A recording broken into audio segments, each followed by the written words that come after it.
So one of the products that we created during the activity, and we also tested it in one of the activities, so in Georgia, is a sustainability quest, and it aimed to introduce and address sustainability and environmental topics in a kind of curious way, so engaging way. And yeah, this is what we came up with. Um, the game is intended for teams, so you can play it in a group, and basically each team member can add some or contribute some information that is based on their interests. So it's basically a team game that we came up with, and it's a general knowledge game. It was inspired by Trivial Pursuit, that is one of the most popular general knowledge games that was invented in Canada, and personally, it's my favorite, one of my favorite games. So basically, I found inspiration somewhere nearby. Yeah. So the game that we created, Sustainability Quest, is a general knowledge game, and basically it contains 60 cards with questions and answers, and is divided in 5 categories.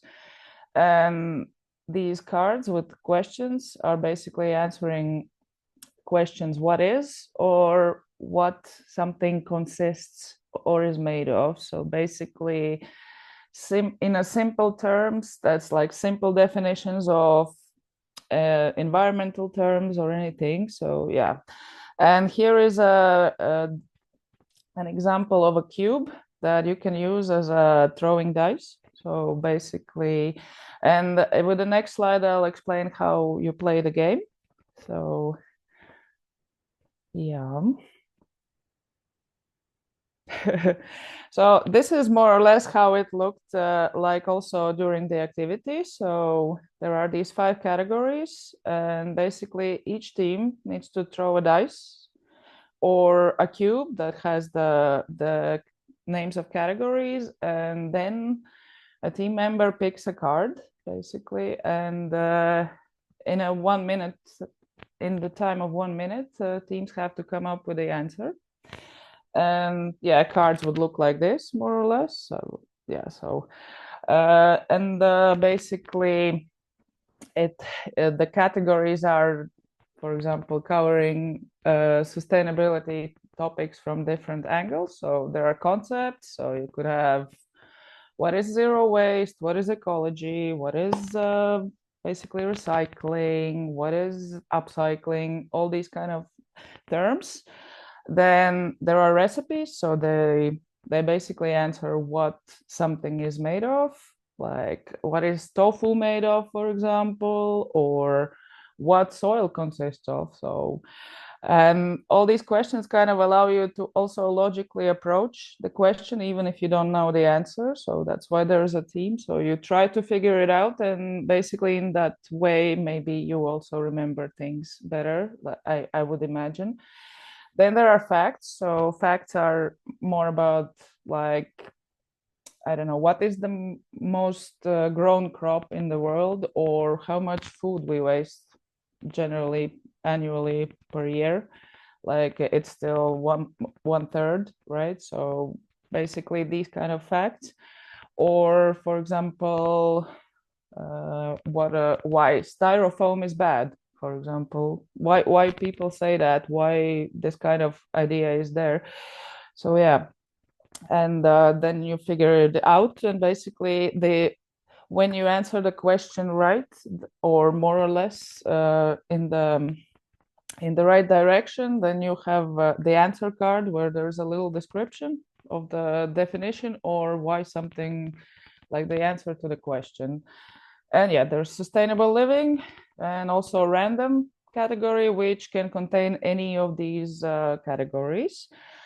And yeah, well, basically we played this game in Georgia, and we generally got a good feedback. People were kind of engaged and excited, and also we got a new idea from it, that it was suggested, so maybe to add some activity cards. So we currently have in the version just the content cards, but you can also add activity cards yourself. So some creative action that would require the team to, for example, write a poem using words forest and sustainability, or do charades, basically showing some term like recycling, but without talking. So the team has to guess, or you could draw a concept, for example, fast fashion. So that could be an idea that can be added. So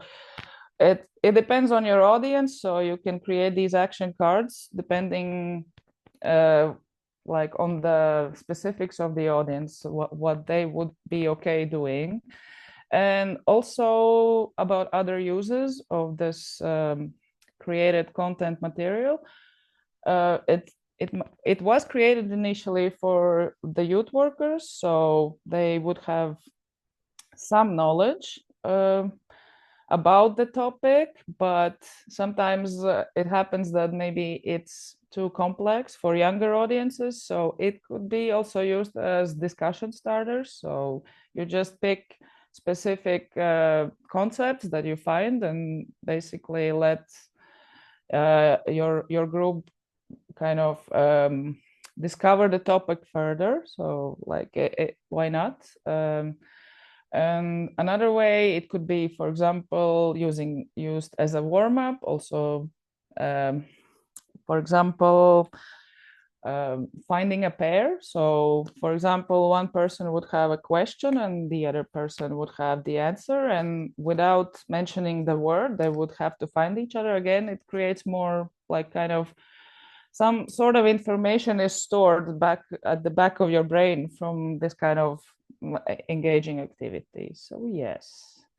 So this would be about the game, and it's available for downloads on our blog, as I understood. So you can also basically try it out, see what works for you, which concepts are working for your audience. Yeah. And yeah, thank you, Marta, for introducing the game. And I just would like to ask, what was the most difficult step when you are creating such a board game? I think deciding on the categories, because there were a lot of categories in my mind. So there are final five, but there was also history, nature, science, and I didn't add those because I didn't have either enough information I can work on, or maybe it wouldn't qualify as a general knowledge that people sort of could know, because the point is not to show how smart you are, but more like, I understand this topic, or like that I have an idea what is it about in that way. Thank you very much. And